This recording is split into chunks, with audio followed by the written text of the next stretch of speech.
Hello everybody and welcome back to Board With Each Other. This is episode 9 and we are the podcast that looks at board games and reviews board games through the lens of playing as a couple, whether that be with your partner or a good friend or a houseplant you're desperately trying to nurse back to life through the joy of board games. I'm your host Alistair Simpson and I'm joined as ever by my wife, my gaming partner, my player 2, Hannah Kelly. Hi guys. So today we are reviewing Planted. It is a board game by the designer Phil Walker Harding, who some of you may know as the designer of Sushi Go. And the basic theme of the game is you are growing houseplants and tending to and keeping the houseplants, alive, making them grow and creating the best field of houseplants on the table. The way you do that is you basically start with a starter plant, which is sort of randomized from, I think there's 6 of them. And you have a board. And you start with a hand of cards. I think in the 2-player version, I can't remember quite off the top of my head, but I think it's 10. So you start with 10 cards each. Which are drawn from a mixture of resource cards and tools. On your turn, you play a resource card to either get a resource, which is water, sunlight, or plant food, or you play a tool. You have a board which has your field of houseplants. You gain resources and place them onto your board during the turn, or you place plants in their respective slots underneath your player board. The purpose of the resources is to allow you to grow your plants at the end of the round, of which there are 4. So at the end of the round, you tally up all your resources, and each plant has different requirements as to how they grow. The larger they grow, the more victory points they're worth at the end of the game. On your turn, instead of playing a card, you can forfeit whatever is on that card to instead shout nursery. And when you shout nursery... You get to go shopping. Yes. You get to go shopping. So there's a field of 4 or 5 plants out on the main board, and you get to purchase one of those and put them into your field, of which there's a maximum of 5. So 5 plant maximum, 4 rounds to the game. Much in the same way as Sushi Go, once you finish your turn, you pass your hand to the player on your left, or the person in front of you if you're playing 2 players, and then you work with that hand. So basically, it's an incredibly simple light game. That's all there really is to it. The depth, where there is any, basically comes from choosing what to do on your turn, whether there's a push-ball mechanic, whether to play a tool. The tools usually either give you more victory points at the end of the game, due to certain conditions, or just flat out. So, for example, you have a greenhouse and you get extra victory points for every plant that's fully grown. Yeah. The plants also have types, so there's hanging baskets, floor plants, and pot plants, I think, are the three types. And you'll get tools that will give you bonus victory points depending on how many of those type you have at the end of the game. So there's sort of a bit of theming there. Or you get a tool that will allow you to gather more resources. So every time you get a fertilizer, you get an additional fertilizer, or so on and so forth. Yeah. So they're either resource boosting, or they sort of pay it forward victory point gainers at the end of the game. You also have green thumbs, which are like a wild resource, so you can use 2 green thumbs to count as any one resource, either water, sunlight, or plant food.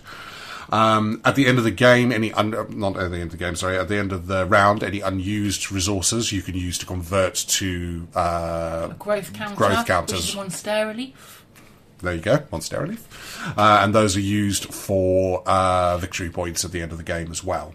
So there's a number of different ways to basically score once you get through it, and I think that's pretty much it. Yep. The hand size changes depending on how many players you're playing with. So more players, you have fewer cards in play, but everything else remains pretty much the same. Yeah, and scoring is done. There are 4 different categories for scoring, and then obviously you tally it up to the end. So you might score quite low on something, but score higher elsewhere. Yeah, I think it's plants, tools, growth counters, and perhaps something else. So that is pretty much Planted in a nutshell. That's how you play. I imagine from the higher than usual interjections, you can possibly judge that this theme is more in one of ours wheelhouses than the other. So I'll let the plant queen take it away. So you bought me this as a surprise present, and it was really, really lovely. So if there's like a Venn diagram of things that Hannah likes, you can put board games on one side and then also houseplants on the other. So this is like a perfect little combination of all the things that I love. And so I was very excited when I got to open it, and I didn't even know it existed until you plopped it down on the table. So yeah, I think it's fair to say that every payday there's an arms race in our house, depending on whether more new plants or new board games pitch up randomly. Sometimes both. Yeah, sometimes both. I mean, hey.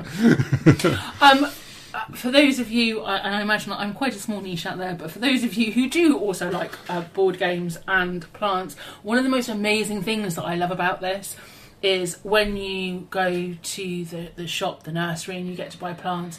Each of the plants, you level them up and you grow them, are based on actual true life things. So your string of pearls really like sunshine, and that's what it takes to like evolve the plant.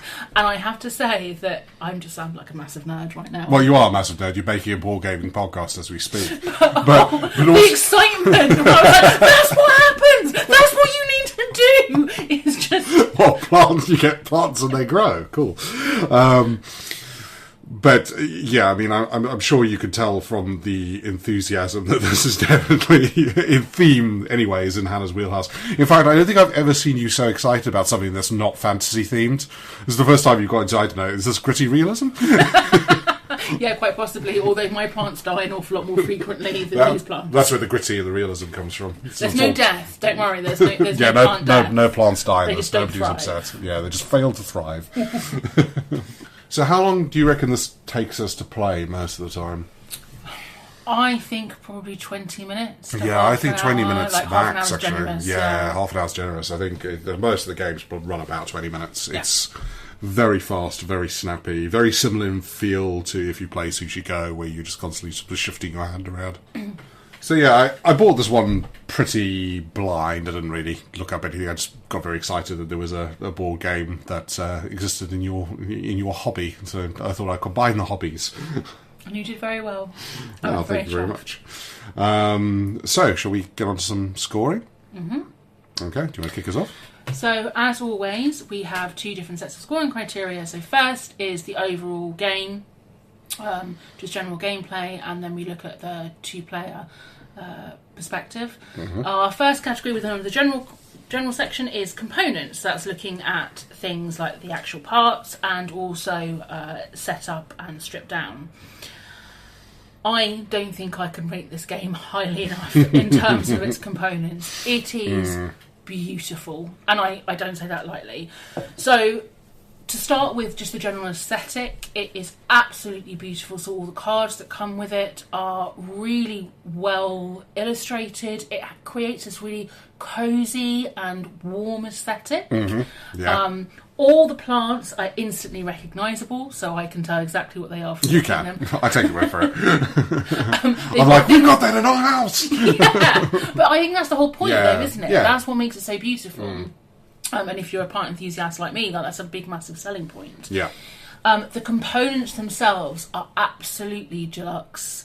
Yeah, it feels like the kind of thing that you would find as a deluxe on Kickstarter, but just in the normal package. I mean, you've got wooden components for your green thumbs and for your monstera leaves and your fertilizers, and then you have these beautiful little plastic, and yeah, I'm going to have a little bit of grumble about the fact they're plastic, suns and waters. And what's amazing about the waters is they all stand up on end, so they're just really well they're balanced. Translucent water drops. They're the most aesthetically beautiful water drops I think I've ever seen. Yeah, I really want to nick them for June Imperium, but anyway. So I think, and also you get these 4 or maybe 5 beautiful little Hessian kind of hemp bags, baggies to put all your tokens in, and it's just exceptional production value. And the scoring pad comes in a seed packet. Yes, it does. Which is exceptionally well done, I thought. Yeah. Yeah. I mean, I have to echo you there. It's a game that I was genuinely taken aback by the production values on it. I was very, very much surprised, particularly given the price point. It was not a terribly expensive game, and it's just incredibly well made. As you said, the aesthetic is really, really pleasing. It looks really nice on the table when you're playing it. The cards, I think, could be a little bit better. I think if they've cheaped out anywhere on the cards themselves, particularly the resource cards, they're a bit sort of flimsy. And the amount of shuffling and passing around that you have with them, I imagine they can get quite frayed and dog-eared quite quickly with repeated plays. But that is a very minor quibble in what is an exceptionally well-produced package. Yeah. In terms of setup, it's really, really quick. You just literally pour out the tokens onto a table. Quick. And cards, it's just a case of shuffling, really. Yeah, so, I would say it takes longer to strip down just because you've got to get everything back in the bags, and that does the setup where you just sort of, if you like us, you just sort of pour them out onto the table. I mean, that's more about us, but, you know. So, yeah, well, excuse me, what would you... 10. I'm not sure that I have any faults. It is honestly, I cannot emphasise this enough. It is beautiful. Even if you look at the box, and hopefully you'll see on our cover art, like, it's absolutely stunning, this box. And in fact, when it arrived, I was sat there going, oh, we've got one of those, and those, and those. And it's absolutely stunning, guys. Like, it's beautiful. Yeah, I gave it an 8. I think it's an exceptionally good package. I mean, it doesn't have any, like... you know, miniatures. Painted miniatures. I mean, what do you want? No, I jest. The reason I've given it an 8 is because I think the cards could be a little bit better, particularly the resource cards. I think they're a little bit. I think it could be higher quality, but you know, 8 is a very, very high score, Hannah. All right, okay, I'll have it. It is a very, very nice package. So complexity. So, as we always say, our complexity score is based on how well the complexity of the game serves it. So, how well do the mechanics work in terms of what the game wants to accomplish, or you know, the enjoyment you get out of it. It is not a complex game at all. In fact, I'd say it's probably one of the lighter games that we have. It is very, very easy to pick up and learn. The easiest way I can describe it is Sushi Go with extra steps. It's that quick and snappy and fast, and you know, you pick a card, you pass, you pick a card, you pass. How do you find it in terms of complexity? So I think we often fall into the trap, or I often fall into the trap of comparing it to other similar games, and I'm trying hard not to do that. But one of the things that I will say with Planted is that because of how beautiful the components are, and because of the fact you have things like player mats, and you have like a central board where you have your nursery and you play from, I think part of me feels like I had higher expectations from it in terms of levels of complexity. Yeah. Like, how is it that much different to Sushi Go? And it is because you have your resource cards, so that has an impact on your endgame scoring and also your resources available to you in turn. But I don't feel like it added enough depth to make it that much of a longer game. Yeah. And also the unboxing element and the setup and the strip down part of it. I absolutely 100% agree with you. It looks like more than it is. Yes. And I don't know how else to describe it. I've been thinking about this a lot, and I think the best way I can describe it is it feels like it's missing a dimension. Yes. I feel like it's one mechanic away from being right. So I was thinking about this a lot, particularly on the way home today. And there's something about also the card. So you start off with a starter plant, and they're all fairly generic. You'll all kind of get the same points out of it at the end of the day when you evolve it. But what I've also noticed is that some of your plants are a lot more difficult to evolve. And what happens is you end up with all of those sitting in the middle in the nursery for you to buy from. And there's always that reticence to buy them, because you know that they're going to be quite difficult to evolve, but you don't necessarily get any additional advantage. So you might get 1 or 2 extra victory points, but the payoff doesn't really seem worth it.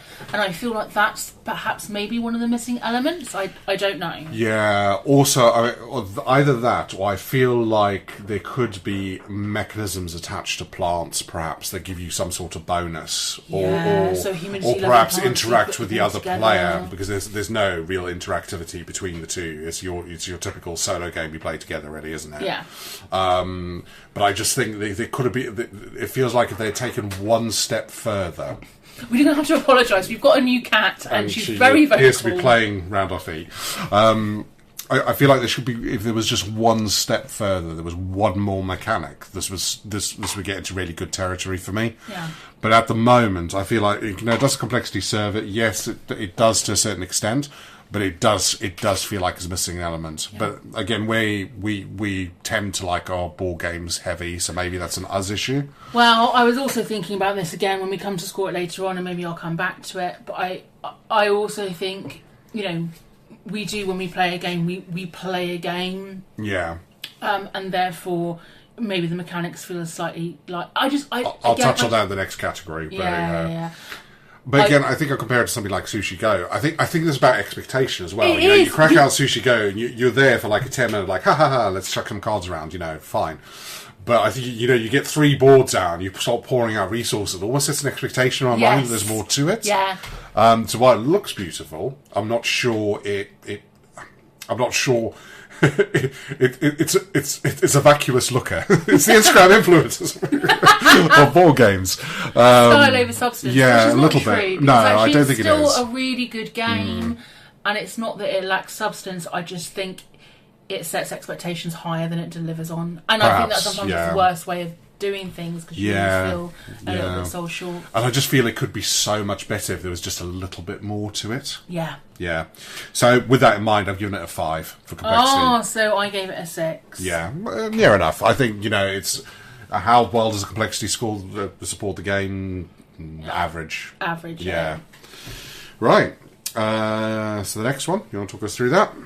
So our next category is shelf life. So we talk about things like value for money, but also the replayability aspect of it as well. I mean, I'm going to go out on a limb and say it's definitely niche. Oh, yeah. In terms of theme, I mean, some people are very theme agnostic and they'll play anything. I mean, I think I'm one of them. I get more excited about things that I'm into the theme for, but, I'll give anything a crack. Yeah, I mean, get the value for money aspect out first, I think, from how much did you pay for it? My perspective. I think it was around about 30 quid I paid for it. Okay. Which I think is absolutely fair as a price point, given the components. It depends what value of money means to you. If value for money is the components, fine. I would give it a solid 7 or 8, I think, in that regard, because I think if anything, if you have a look at the components, you'd expect it to be more expensive. Where this falls for me is shelf life, is replayability. I think there's just not enough depth there to make me want to go back to it. We've had our standard 6 plays of this, and I'm sure I will play it again when the mood takes me. But it's not something I reach for. But I suppose that's the question, isn't it? Like, where does this sit on our shelf? So we have Sushi Go, which is a really nice warm-up taster game. Yeah. Like, it's the thing like we play when we don't quite know what to play when we're working out what it is we fancy. Whereas because this one's a little longer, and because you've got a set-up phase, I feel like it kind of treads that line a little bit. So where does it fit in our evening gaming? And that's about our lifestyle. That is about our lifestyle. For people that don't have such precious perhaps time constraints, then maybe that fits perfectly. And again, I want to get onto it when we talk about like scalability and FOMO, like later on in 2-player. I do feel like because you don't have that added depth factor, the fact that it pushes that 20-minute thing, it kind of the reward payoff doesn't really. Yeah, it's too shallow. Yeah, it's too shallow. It's beautiful but shallow. I mean, I would happily play a 20-minute game with setup if there was more depth there, but I think it doesn't scratch any of the itches I usually have around this. You know what I mean? I think that's the problem. If I want something really, really quick, I'll go to other places. If I want to play a board game with setup and tokens or whatever, there's other places I'll go. And I think that's the problem. I find it just doesn't leap out the shelf. I don't think about it and go, ugh, I don't want to play that. It's not that at all, because it's a really good game. It's really well balanced. We'll come on to that in the next category. But it's not finding its niche in our shelf. It's not finding its place. And for that, I've scored it quite low. I've scored it a 3. So I've scored it a 6 because I think if we're talking about general gameplay, I think it absolutely has a place. Maybe just not as 2-player, which we'll come back to. Yeah, we will come to that. And I do think that actually this is probably a game that you could crack out at Christmas has come in, like you could crack it out at Christmas, you could crack it out with family members. It's very easy to pick up, and it's I think it has a place. I think that's a very good point. I think if our lives were at such a place that we encountered casual board gamers quite a lot, I think it would actually have a much bigger imprint, and that score would probably go way up, because I imagine we'd have quite a lot of fun with it.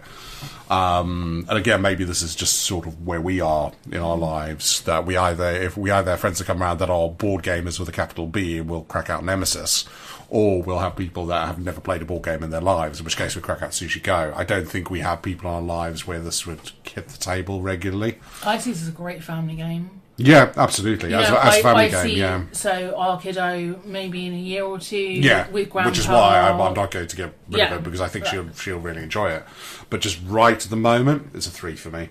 Yeah, so I scored it a 6. I completely acknowledge that I am a little bit bored with it, and I'm probably not going to pick it up because it lacks that depth. But I also think there is value in it that we just haven't explored. The mind, fair enough. So I think that leads us perfectly on, because I think we've been wanting to talk about this for a while. Is it fun? Is Planter fun? Do you know, I found this really hard to score, because on the one hand, I absolutely love it. I love turning over the new cards and seeing what's in the nursery. I love I feel targeted by this game. I feel like they saw my likes on Instagram. It's like the algorithm has found you. Yeah, absolutely. So I absolutely love it.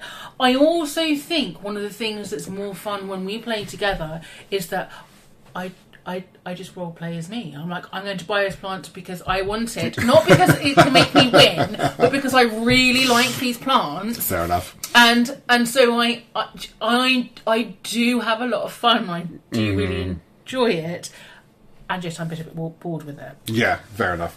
I mean, there's no. If I'm not nearly as into the theme as Hannah is, obviously.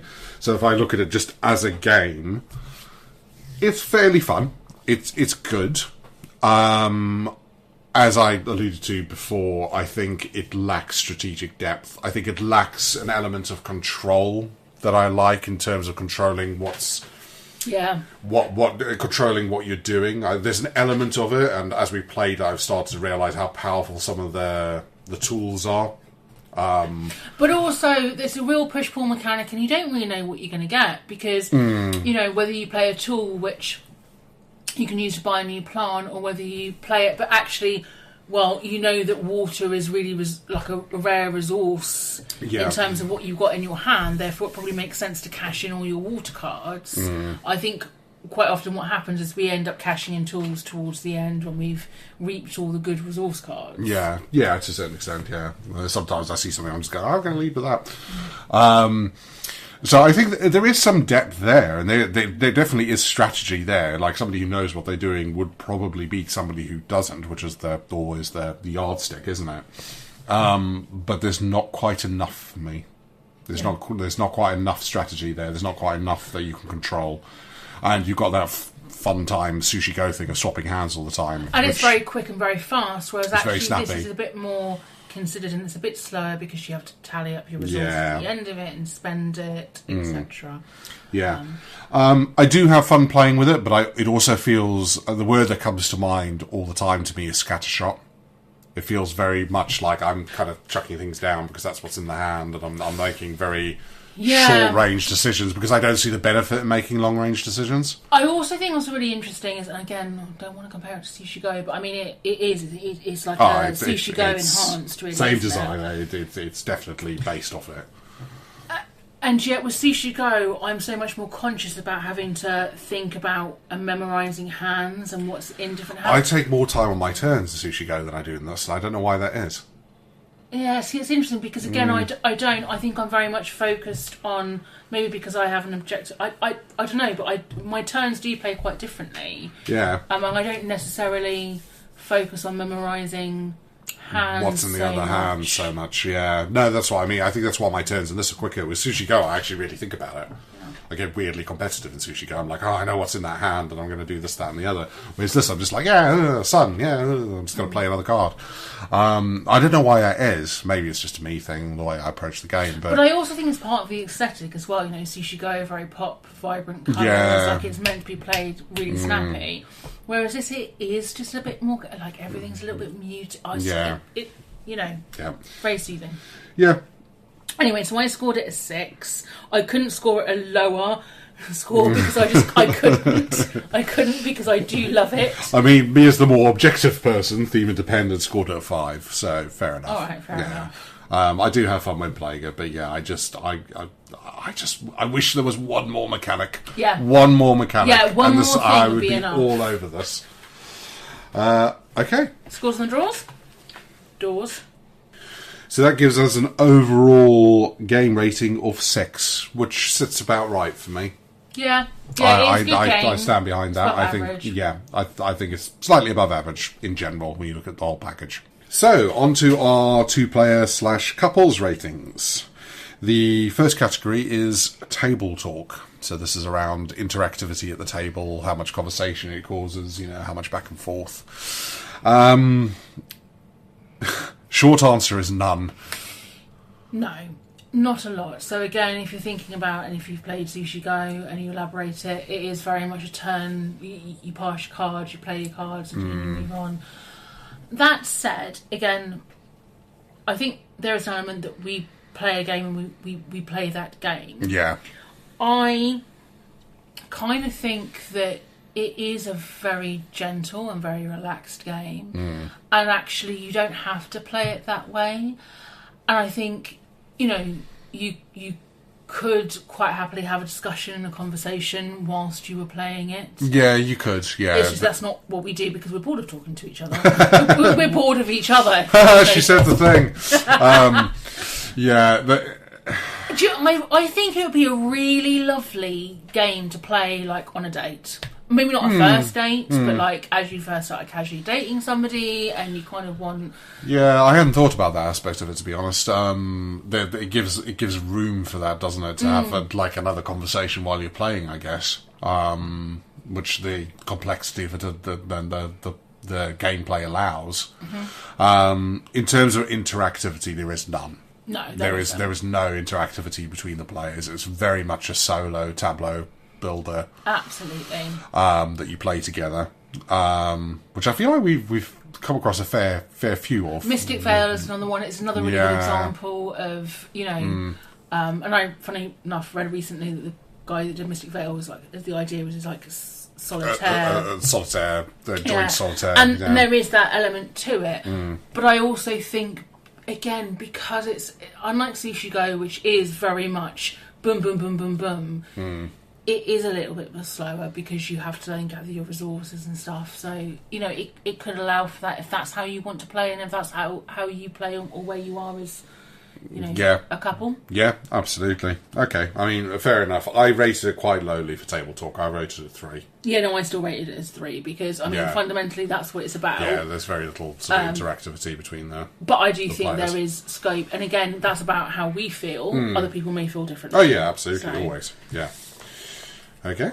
So then next is our competitiveness / co-op rating. So how does it fit either as a competitive or co-op? And I think we've kind of almost just said it, really, which is it's the idea that you kind of are playing against yourself, really. There is an element of competitivity.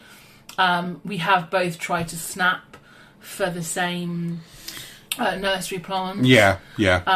But, I mean, at the end of the day, it doesn't really massively matter. It doesn't feel like I'm playing opposite you. It doesn't feel like I'm trying to beat you to the post. It doesn't feel like I'm trying to... No, it doesn't feel like a very competitive game. I mean, again, to mention Sushi Go again, you stopped mentioning Sushi Go, but it is very much a similar mechanic.